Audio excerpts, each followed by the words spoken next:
oportunidad de presentar. Como el tiempo es corto, entonces voy al tiro. El estudio trata sobre la deserción de un programa de formación. Yo trabajo en la Universidad Católica en un centro que se dedica principalmente a la formación continua de profesores, y de ahí el origen del interés del estudio. A modo de introducción, contarles que en general el Estado de Chile, a través del Ministerio de Educación, tiene constantemente programas de formación para los profesores que ya están en ejercicio docente, que son gratuitos y están pensados en fortalecer justamente la carrera docente. Cuando los profesores toman estos programas de formación, pueden terminar el programa con 4 posibles categorías: aprobados, calificación igual o superior a 4, y ya cumplió un conjunto de requisitos de participación; reprobado, cuando el profesor no alcanza ni la calificación mínima, y también cuando no ha realizado un porcentaje, que el punto de corte es el 70% de las actividades de un programa; desertor, cuando abandona la actividad formativa hasta antes del 70%, y no participante, cuando se inscribe pero ni siquiera inicia el programa, que eso también ocurre con bastante frecuencia en la formación continua. Entonces, ¿por qué nos interesa esto? Bueno, en el centro en el cual trabajo hacemos mucha prestación de servicio, mucha asistencia técnica al Ministerio de Educación, y cuando los profesores caen en la situación de reprobados, nosotros tenemos que pagar multas, cada institución, de hecho, porque estas son licitaciones a las cuales se postulan. Cada institución que presta este servicio al Estado recibe el pago solamente en forma completa cuando el profesor termina un curso. Por lo tanto, acá para nosotros era relevante eh, poder determinar y hacer esta separación de los profesores que finalizan respecto de los que no finalizan, principalmente por un estudio de costos y de análisis de acciones que se van implementando durante la ejecución de una acción formativa, para evitar justamente que las personas tiendan a desertar. Objetivo del estudio, entonces, propone analizar la información de entrada. Cuando los profesores postulan a un programa, ellos llenan una ficha que es bastante extensa, que es la información que nosotros obtenemos de entrada, para determinar cómo algunos de estos factores sociodemográficos que se declaran en esta ficha de ingreso pueden incidir o no en el término de una acción formativa. Teniendo en cuenta eso, entonces, este estudio se realizó a través de una regresión logística binaria. Dentro de los modelos lineales generalizados, entonces, esta regresión logística es un tipo de análisis que se puede utilizar para predecir o para explicar un fenómeno cuya variable dependiente sea categórica. En este caso, termina o no termina una acción formativa. El modelo se ajusta bien al tipo de problema que enfrentamos, porque lo que interesa justamente es explicar una respuesta, una variable de tipo binaria. Dentro del análisis que se hizo, utilizamos también árboles de clasificación. Un árbol de clasificación es un conjunto de condiciones que están organizadas en una estructura jerárquica, como el dibujo que tenemos acá, que tiene una forma de árbol, en el cual la decisión final se puede determinar siguiendo las condiciones o reglas que se van construyendo a través de las variables en las cuales se va segmentando el árbol desde el nodo raíz hasta alguna de sus hojas, ¿cierto? Las divisiones se generan a partir del concepto de homogeneidad y pureza, utilizando generalmente el índice de Gini o el de entropía, donde 0 es el valor de máxima pureza y 1 es el más impuro, diríamos el de menor pureza. Otro elemento que se utilizó también para evaluar los modelos fue el coeficiente de McFadden y la curva ROC. Acá evidentemente no se podía utilizar R2 porque este modelo utiliza regresión logística para calcular los parámetros beta, por lo tanto se utiliza el pseudo R2 de McFadden para evaluar el ajuste. Este índice toma valores entre 0 y 1, y evidentemente mientras más alto este índice tendrá el modelo un mejor ajuste. Idealmente 1, la verdad es que la literatura indica que es bastante difícil de lograr. se considera que 0,4 ya es fantástico y sobre 0,2 indicaría que se trata de un modelo robusto. Ya vamos a ver cómo resulta esto en un par de láminas más adelante. Y respecto de la curva de ROC también, de la curva ROC, la idea es acá evaluar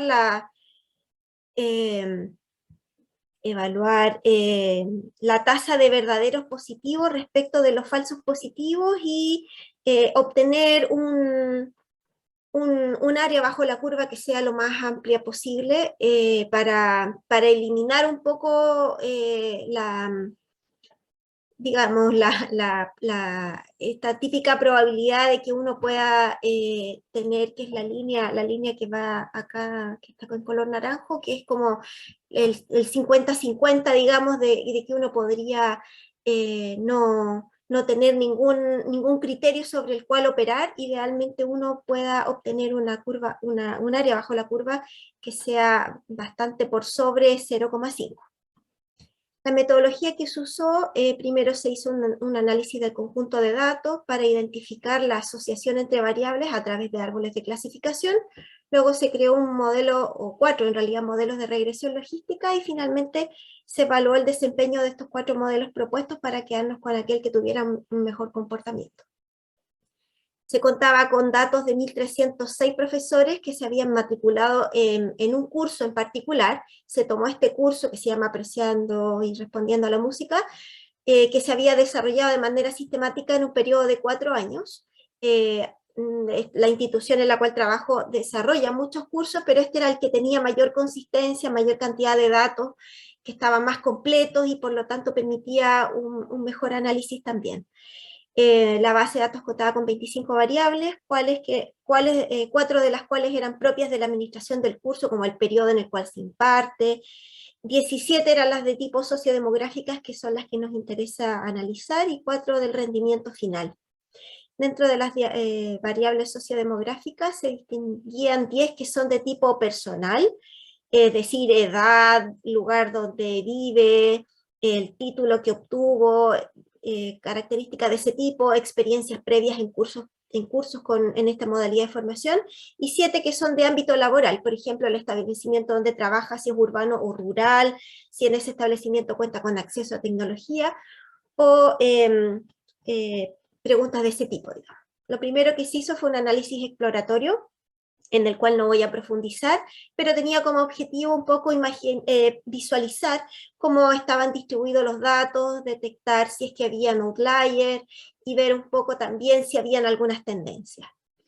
Cuando utilizamos árboles de clasificación, el objetivo de integrar esta herramienta era tener una primera aproximación a las condiciones que llevaban a las personas a finalizar un curso, es decir, era con un objetivo explicativo más que predictivo. Y aquí tenemos nuestra variable que queremos explicar, que será 1 cuando el participante finaliza un curso y 0 cuando el participante no lo finaliza. De un total que yo les decía de 1.306 datos, teníamos esta distribución. Si finalizan 694, no lo hacen 611. Aquí se hizo un ajuste para obtener un equilibrio, se hizo un submuestreo para obtener el equilibrio de clases, y nos quedamos finalmente con 1.222 datos de los 1.306, con 611 en cada una de las clases. Generamos bastantes árboles, 1.000, y bueno, en realidad hicimos esto muchas veces, nos quedamos al final con unos 1.000, y se seleccionaron los 3 que tenían unas características que no eran tan podados para poder llegar a una explicación que incorporara varias variables, ni tampoco tan extensos que tuvieran un sobreajuste. El criterio que se utilizó para seleccionar las reglas, que son estas que están acá encerradas en círculos rojitos, fue un criterio arbitrario, que la verdad es que lo decidí yo en conjunto con el equipo en el cual trabajo en la organización, que fue de 0,65. Entonces acá nos fuimos quedando con un conjunto de reglas que tenían los criterios que son aquellas que lograron una mejor clasificación, entendiendo como mejor 0,65, aquellas que tienen una mayor consistencia de casos, es decir, que explicaban mayor cantidad de casos, no una regla que explique solo a una persona, por ejemplo, y la recurrencia de variables involucradas para explicar esta clasificación. Entonces nos quedamos finalmente con 21 reglas de estos 3 árboles. Acá tenemos la estructura de cómo obtuvimos de cómo se obtienen estas reglas. Las reglas están numeradas y están asociadas a los numeritos que están acá encerrados en círculo, y las reglas nos indican la cantidad de casos que representan, el logro de clasificación, en este caso 0,72, 0,65 en estos que tengo acá, y las variables que están involucradas en el proceso explicativo. Entonces acá lo que hicimos fue seleccionar 5 variables que nos dimos cuenta que estaban presentes en la mayoría de las reglas y clasificarlas en nivel de importancia. Acá entonces, al obtener estas 5 variables, que son las que se obtuvieron de los árboles de clasificación, luego estas variables se dividían a su vez en niveles. Por ejemplo, el cargo que un profesor tiene al interior de un establecimiento se dividía en 13 posibilidades. El profesor puede tener un cargo directivo, puede ser docente de aula, puede ser encargado del centro de recursos, puede tener muchos roles dentro de un establecimiento. Entonces se dividía en 13 posibles factores que había que transformarlos en variables DUMI. La modalidad tenía 2 factores, que era solamente semipresencial y 100% virtual. La edad era una variable continua. El título tenía 18 posibilidades, 18 factores, que son todas las posibilidades de titulación que tienen los docentes que estaban presentes en nuestro listado de matriculados, y la cantidad de horas que el profesor tiene comprometidas para el trabajo en aula también era una variable continua. Entonces, a partir de estas 5 variables, ahora se generaron modelos de regresión logística, creando, como les explicaba antes, haciendo la separación de estas 5 variables, pero ya distribuyéndolas en variables DUMI, entonces creció bastante el tamaño del conjunto de datos con el cual trabajar. Aquí se generó el grupo de datos para entrenamiento y para prueba, balanceados por supuesto, y se crearon 4 modelos. El primer modelo basado en las variables propias que venían del árbol de clasificación, el primer modelo basado en Stepwise, un tercer modelo que incluía todas las variables, y un cuarto modelo que era el Stepwise del modelo 3. Evaluando estos modelos a través del pseudo R2 de McFadden, nos damos cuenta que el que mejor lo logra, a pesar de que tampoco tiene un índice muy alto, es el modelo 3, es el que tiene todas las variables, que tiene un McFadden de 0,105, de 0,1 en realidad si lo redondeamos un poco más, lo cual está bastante lejos del deseable, pero fue el más alto que se pudo obtener. Luego de eso, acá tenemos una representación de este modelo que era el que tenía un mejor comportamiento, que tiene 13 variables, y nos damos cuenta también que hay variables que tienen unos parámetros que son negativos y otros que son positivos, es decir,